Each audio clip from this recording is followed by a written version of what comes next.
শেখ হাসিনার পতন যে গণঅভ্যুত্থানের মাধ্যমে হয়েছে তাতে যারা মাঠে ছিলেন সেরকম বেশ কয়েকজন মানুষ হত্যাকাণ্ডের শিকার হয়েছেন, বিশেষত ছাত্ররা, বিভিন্ন ইউনিভার্সিটির ছাত্ররা।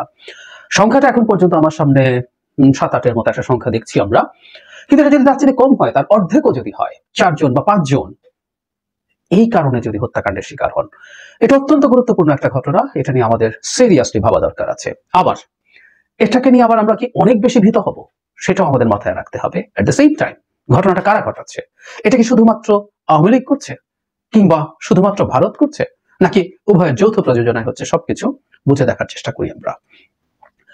যে হত্যাকাণ্ডগুলো হয়েছে, মানে কার স্বার্থ তাতে পরিপূর্ণ হবে? আমরা প্রথম থেকে একটা কথা বলছি, বাংলাদেশকে একেবারে ডিস্টেবিলাইজ করে ফেলার চেষ্টা যেমন আওয়ামী লীগের আছে, তেমনি ভারতেরও আছে। যেহেতু এই গণঅভ্যুত্থানে তার প্রধান কৃতদাসের, বা একমাত্র কৃতদাস, প্রধানও না, আর কোনো কৃতদাস ভারতে ছিল না এই অঞ্চলে বা কোথাও। সো একমাত্র কৃতদাসের পতন, এবং সেই পতনের কারণে বাংলাদেশের মতো একটা কলোনি হাতছাড়া তার হয়ে যাওয়ার শোক ভারত ভুলতে পারেনি। সুতরাং ভারত বাংলাদেশের গণঅভ্যুত্থানকে স্বীকৃতি দেয়নি, সেটার পক্ষে দাঁড়ায়নি। উল্টো শেখ হাসিনাকে নানাভাবে পুনর্বাসনের চেষ্টা তারা করতে পারে। সেটা ফেরে উঠবে না হয়তো, তারা সেটা জানেনও, কিন্তু বাংলাদেশের এই সরকারকে যতটা ঝামেলায় রাখা যায় সেই চেষ্টা তারা করছে শুরু থেকে। আওয়ামী লীগ তো করবেই। শেখ হাসিনার মতো এত ভয়ঙ্কর ইগোইস্টিক মানুষ, তার এই পতন হজম করে থাকতে পারার কোনো কারণ নেই, এবং অকল্পনীয় পরিমাণ টাকা আছে, বাংলাদেশের প্রশাসনিক সেট আপ আছে, সেই পরিস্থিতি তারা তৈরি করার চেষ্টা করতেই পারেন। এবং এই হত্যাকাণ্ডগুলো ঘটানোর মাধ্যমে বাংলাদেশে অনেকগুলো বার্তা দেওয়া সম্ভব। আগে আমরা একটু দেখি যে বার্তা কি কি দেওয়া সম্ভব। এক নম্বর বার্তা হচ্ছে, এই রাষ্ট্র, এই সরকার তার গণঅভ্যুত্থানে নেতৃত্ব দেওয়া, সামনে থাকা, মাঠে থাকা সন্তানদের রক্ষা করতে পারছে না। মানে এই মুহূর্তের বাংলাদেশের সবচেয়ে বেশি গুরুত্বপূর্ণ মানুষদের মধ্যে এরা আছেন, এবং এদের, আমি আবারও বলি, সব মানুষের জীবন খুবই গুরুত্বপূর্ণ, কিন্তু এরা যে কাজ করেছেন, তারা তাদের জীবনের ঝুঁকি নিয়ে যারা রাস্তায় ছিলেন, তারা যখন হত্যাকাণ্ডের শিকার হয় এবং রাষ্ট্র যখন তাকে রক্ষা করতে পারে না, এটা রাষ্ট্রের মারাত্মক ইনকেপেবিলিটি প্রমাণ করে। অ্যাট দ্য সেম টাইম এটা ভীতি তৈরি করবে। এটা ভীতি তৈরি করবে যারা ওই সময়টায় মাঠে ছিলেন কোনো না কোনো ফর্মে, শুধু রাস্তায় না, অনলাইনে যারা ব্যস্ত ছিলেন, অনলাইনে যারা সোচ্চার ছিলেন, তারা, এবং পরবর্তীতে সরকারের সাথে নানানভাবে যারা এনগেজড হয়েছেন, প্রত্যেকের মধ্যে এক ধরনের ভীতি কাজ করবে। এই ভীতি ছড়িয়ে দেয়া, এটার একটা উদ্দেশ্য হওয়ার সম্ভাবনা আছে।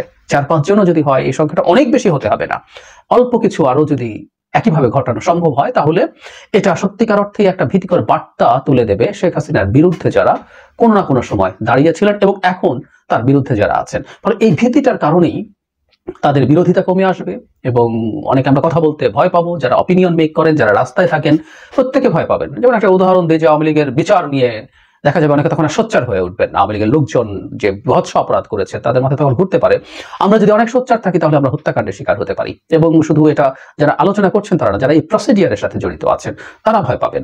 যারা তাদের দুর্নীতির মামলা করবেন, দুর্নীতি তদন্ত করবেন, তাদের মধ্যে ভীতি ছড়িয়ে দেওয়া সম্ভব হতে পারে, সত্যিই পারে। এই সম্ভাবনা উড়িয়ে দেওয়া যাবে না। আমি আসবো, এটা আমাদের কতটুকু গ্রহণ করা দরকার। আরেকটা জরুরি কাজ হচ্ছে, সেটা হলো আওয়ামী লীগের লোকজনের মনোবল তৈরি করা। মানে ওই লোকজন, মানে আওয়ামী লীগ তো রাজনৈতিক দল ছিল না, আমি বহুদিন বলেছি, শেখ হাসিনা পতনের আগেই বহুবার বলেছি, বিশেষ করে 18 সালের সেই রাতের ভোটে নির্বাচনের পর আওয়ামী লীগকে কোনোভাবেই একটা রাজনৈতিক দল হিসাবে বলা যায় না। ওটা একটা মাফিয়া চক্রে, মাফিয়া সংগঠনে, একটা ক্রিমিনাল গ্যাংয়ে পরিণত হয়েছিল। তো তার যে ক্রিমিনাল গ্যাংয়ের সদস্যরা আছে, তাদের কাছে এটা একটা সাইকোলজিক্যাল বুস্ট হিসাবে কাজ করবে, যে তারা কিছু একটা করতে পারছেন, তারা ভয় বা ভীতি ধরিয়ে দিতে পারছেন, যারা তাদেরকে পরাস্ত করেছে এবং অনেককে রীতিমতো দেশান্তরী হতে বাধ্য করেছেন।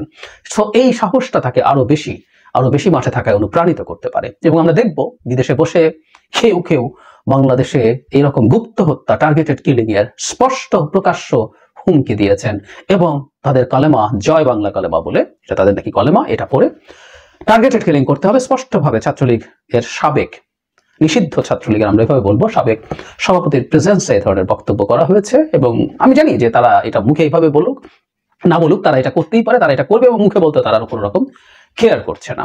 সো এই আহ্বান যখন আছে, এটা আসলে তাদের এই মরাল বুস্টিং এর একটা বড় কাজ করবে। প্রশ্ন হচ্ছে, এটা কারা করছে? সম্ভাবনা আছে যে ভারত এবং আওয়ামী লীগ তারা একসাথে যোগসাজশের সাহায্যে সেই কাজটা করছে। কারণ যা ঘটতে পারে, যা আমরা পসিবিলিটি দেখছি, প্রত্যেকটা এই দুটো অংশেরই কাজে লাগে। অবশ্যই এটা বলাই বাহুল্য, আওয়ামী লীগের যদি কোনো বেনিফিট হয়, সেটা ভারতের বেনিফিট, কোনো রকম কোনো সন্দেহের কিছু নাই। সুতরাং তারা একসাথে এটা করতে পারেন। আমি আরেকটা অপশনের কথাও বলছি, এটাও খুব সহজ না। আমরা তাত্ত্বিকভাবে ধরে নিলাম ভারত এটার সাথে জড়িত না, আমরা এভাবে যদি দেখি যে দিনের শেষে ভারতকে বাস্তববাদী হয়ে উঠতে হবে। আমি বহুবার বলেছি যে ভারত তার রেটরিক গুলো অনেক অংশেই রেখে দেবে, কিন্তু তার বাংলাদেশের সাথে এনগেজড হতে হবে। অর্থনীতি সহ আরো বিভিন্ন ক্ষেত্রে যে পরিমাণ এনগেজমেন্ট আছে তাতে ভারতের বিরাট লস হবে যদি এটা সে দূরে থাকে। শুধু তাই না, এটা খুব গুরুত্বপূর্ণ কৌশলগত ঝুঁকি ভারতের আছে। ভারত যত বাংলাদেশ সরকারকে চাপ দিতে থাকবে, বাংলাদেশ সরকারের চায়না এবং পাকিস্তানের সাথে অনেক বেশি কোঅপারেশন এবং এনগেজমেন্টের প্রবাবিলিটি বাড়বে। চায়নার ফুটপ্রিন্ট অনেক বেড়ে যাবে, এটা ভারতের জন্য বিরাট ঝুঁকির ব্যাপার।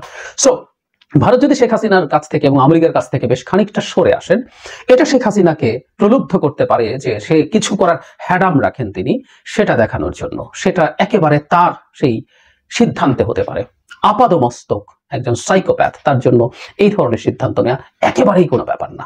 যাকে দিয়ে মাটিগুলো বলাচ্ছেন এবং শেখ হাসিনার এন্ডোর্সমেন্ট ছাড়া কোনোভাবেই হতে পারে না। এবং তিনি ভারতকে দেখানোর চেষ্টা করবেন এখনো যথেষ্ট পরিমাণ নিউসেন্স তৈরি করার ক্ষমতা তিনি বাংলাদেশে রাখেন, সেই সাংগঠনিক এবং সেই আর্থিক সক্ষমতা তার আছে। এটা ভারতের কাছে তাকে আরো কিছুটা প্রাসঙ্গিক করে রাখার প্রবাবিলিটি তৈরি করে। সুতরাং এটা একেবারে আওয়ামী লীগ এবং একদম স্পেসিফিকলি যদি বলি, এটা শেখ হাসিনার দিক থেকেও হওয়ার সম্ভাবনা আছে।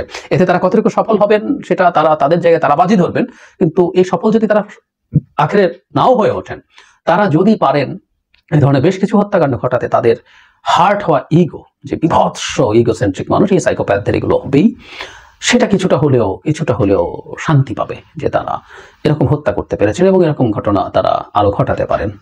আমাদের এই সম্ভাবনা মাথায় রাখা দরকার। কি করা দরকার? আমাদের সরকারের আসলে খুব সতর্ক এবং শক্ত হওয়া দরকার। এটা হলো সবচেয়ে জরুরি কথা। এই হত্যাকাণ্ডগুলো যারা ঘটিয়েছে খুব দ্রুত তাদেরকে খুঁজে বের করতে হবে। এবং এটা একটু জরুরি, একটু বলে রাখা দরকার, সব হত্যাকাণ্ডকে আমরা এর সাথে যেন মিলিয়ে না ফেলি। কারণ আমরা চট্টগ্রামের একটা হত্যাকাণ্ডকে একসময় এরকম ভাবে আমাদের সামনে এসেছিল যে এটা এই কারণেই হয়েছে, পরে দেখা গেল সেটা ভিন্ন কারণ, অন্তত পত্রিকার রিপোর্ট অনুযায়ী মনে হয়েছে।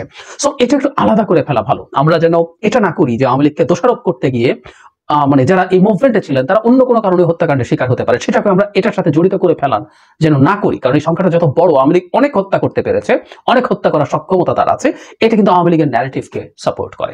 সুতরাং সবার আগে যাওয়ার দরকার হচ্ছে ক্লিয়ারলি ডিস্টিংগুইশ করা যে কোনগুলো আসলে এই ধরনের টার্গেটেড কিলিং, কোনটা অন্য কোনো কারণে ঘটেছে। তারপর সেটা নিয়ে খুব দ্রুত তড়িৎ ব্যবস্থা নেওয়ার চেষ্টা করতে হবে যত দ্রুত সম্ভব। এবং দেশের বাইরে বসে যারা প্রকাশ্যে হত্যার হুমকি দিচ্ছে, উস্কানি দিচ্ছে, আমি জানি না আমাদের সরকার তাদের ব্যাপারে কি করছে, তারা কিভাবে সব দেশে থাকছে, বা তাদেরকে বিচারের জন্য ফিরিয়ে আনা যায় কিনা সেই চেষ্টা তারা কতটুকু করছে আমরা জানি না। প্রায় বলি আমরা একটা কথা যে সরকার যে কি কি কাজ করছে, কিভাবে করছে, সেটা ভিজিবল হতে হবে। আপনি শুধু কাজ করলে হবে না, আপনাকে ভিজিবল করতে হবে, এটা যাতে মানুষের সামনে প্রকাশিত হয় যে আপনি এই কাজটা এইভাবে করার চেষ্টা করছেন। সুতরাং সরকারের ওই চাপগুলো নিতে হবে, পাল্টা হুমকি, এবং শেখ হাসিনাকে ক্রমাগত এই জিনিসগুলোর জন্য অ্যাকিউজ করতে হবে। প্রবাসে বসে যারা হত্যার হুমকি দেয় তারা শেখ হাসিনার এন্ডোর্সমেন্ট ছাড়া সেটা দেন না, কোনোভাবেই দেন না। এই চাপও শেখ হাসিনাকে তো আমরা এখন দিতে পারছি না, ভারতকে দিতে হবে যে শেখ হাসিনা তোমার মাটিতে বসে শুধু বক্তৃতা করছে না, সে এখন টার্গেটেড কিলিং করছে, যেটা আমার দেশের জন্য বিভৎস পরিস্থিতি তৈরি করছে। এই চাপ ভারতের উপরে ক্রমাগত রাখতে হবে, সো দ্যাট ভারতের হয়ে সেই চাপটা শেখ হাসিনার কাছে গিয়ে পৌঁছায়। আমি আবারও বলছি, ভারত বাংলাদেশের সাথে ডিসএনগেজড হয়ে অনেক দীর্ঘ সময় বসে থাকতে পারবে না, এটা সে অ্যাফোর্ড করতে পারে না। কারণ আবার বলছি যে চায়না এখানে ঢুকে পড়বে, চায়না ফুটপ্রিন্ট বেড়ে যাবে, এই ঝুঁকি তার আছে। আর আমরা যেন সাহস রাখি। আমাদের সবচেয়ে বড় কথা হচ্ছে এই সাহসটা রাখবো এই কারণে যে আমরা শেখ হাসিনার মতো মানুষের বিরুদ্ধে দাঁড়িয়েছি, জেনে শুনে প্রাণ দিয়েছি। এটা হলো সবচেয়ে বড় কথা। গুলি হচ্ছে, গুলির মধ্যে আমরা হাজার হাজার লাখ লাখ মানুষ দাঁড়িয়ে গেছি, প্রাণ দিয়েছি। সুতরাং আমরা সাহস রাখি, আমাদের এই বার্তা দিতে হবে যেগুলো আমরা কোনোভাবেই ভীত না। আর সরকারকে তার সক্ষমতা দেখাতে হবে, সেটা পুলিশ হোক, মিলিটারি হোক, গোয়েন্দা, আমাদের গোয়েন্দা সংস্থাগুলো ঠিকঠাক মতো কাজ করছে কিনা এই প্রশ্নটা আসলেই আছে। তাদের দিয়ে আগাম খবর বের করা এবং এই ধরনের হত্যাকারীদেরকে আগেই নিষ্ক্রিয় করা, ধরে ফেলা। আর আমরা যেন কোনো হঠকারিতে ঢুকে না যাই। আমি এটা একটু বলে শেষ করি। আমি ফেসবুকে দেখলাম কেউ একজন আহ্বান জানিয়েছেন যে একটা বিপ্লবী গার্ড বাহিনী তৈরি করবেন, তারা রীতিমতো ইন্টারভিউ নেবেন, ট্রেনিং দেবেন, এবং কেউ কেউ এটাতে সমর্থন করছেন। তারা মনে করছেন এটা করেই প্রতি বিপ্লব ঠেকানো যাবে। বিপ্লবীদের এই দায়িত্ব, এটা সরকারের দায়িত্ব না। আমি মনে করি এই কাজগুলো করা ভুল হবে, এবং এই কাজগুলো করার মাধ্যমে আদতে আমরা আমাদের এই সরকারের দুর্বলতা, বা সরকার এফেক্টিভ না, সরকার কাজ করতে পারছে না, এই মেসেজ আরো বেশি দেবো। এই মেসেজটার জন্যই আসলে অনেকে বসে আছে যে বাংলাদেশে একটা অ্যানার্কি এখনো চলছে। এখানে রীতিমতো বিপ্লবী গার্ড তৈরি করে নিজেদেরকে রক্ষা করার চেষ্টা করতে হচ্ছে। সরকারের আইন শৃঙ্খলা পরিস্থিতি নিয়ন্ত্রণ করা, তার ল অ্যান্ড অর্ডার সিচুয়েশন এতই কন্ট্রোলের বাইরে যে মানুষ এই কাজগুলো করছে।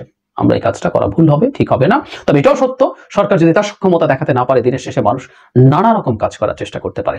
দিনের শেষে দায়িত্ব সব সরকারের। সরকারকে খুব দ্রুত এইসব হত্যাকাণ্ডের সাথে, এমনি তো যে কোনো হত্যাকাণ্ড, সেটা যে কারণেই হোক না কেন, তাদেরকে ধরতে হবে, এবং যারা এই টার্গেটেড কিলিং করছে তাদেরকে মুহূর্তে ধরে ফেলে মানে বিচারের আওতায় নিয়ে আসা হচ্ছে। এই জিনিসগুলো ক্লিয়ার করতে হবে। যারা হুমকি দিচ্ছেন তাদেরকে কোনো না কোনো ফর্মে শাস্তির আওতায় আনার চেষ্টা করতে হবে এবং আলটিমেটলি সেই নারী, সেই সাইকোপ্যাথ শেখ হাসিনা, তাকে ফিরিয়ে দেওয়ার চাপ আমার মনে হয় শুরু করতে হবে। এটা সবচেয়ে জরুরি। সরকার একটু, বিশেষ করে ডক্টর ইউনূস একটু লিবারাল হয়েছিলেন, যে প্রথম বলেছিলেন যে তাকে আমরা যখন চাইবো তখনই দিতে হবে। সেই চাওয়াটা আসলে তার ওয়ারেন্টের পরই হওয়ার কথা ছিল, তাকে 1 মাস সময় দেওয়া ছিল। উনি নভেম্বরের মাঝামাঝি ওটা টাইম শেষ হয়ে গেছে, উনি আত্মসমর্পণ করেননি। টেকনিক্যালি আমরা তাকে এখনই চাইতে পারি, যদিও ডক্টর ইউনূস পরবর্তীতে জায়গায় একটু লিবারাল হয়ে বলেছেন যে তিনি মানে ফাইনালি যদি কনভিক্টেড, মানে উনি বিচারে অভিযুক্ত না, উনি বিচারে দোষী প্রমাণিত হওয়ার পর তাকে ফেরত চাওয়া হবে। আমার মনে হয় সরকার এটা বিবেচনা করতে পারে ওই জায়গা থেকে সরে আসা, কারণ ভারতকে, শেখ হাসিনাকে খুব আরামে রাখাটা মনে হয় ঠিক হবে না, যে ওনার এখন বিচার হবে, ওনার ওয়ারেন্ট পার হয়েছে, আপনারা তাকে ফেরত দেন। এটা ভারত ফেরত দেবে না, এটা আমরা জানি, যে চাপটা আমার মনে হয় সরকার থেকে রাখতে হবে, যদি এসব ফাজলামো, এসব নোংরাম, এসব বর্বর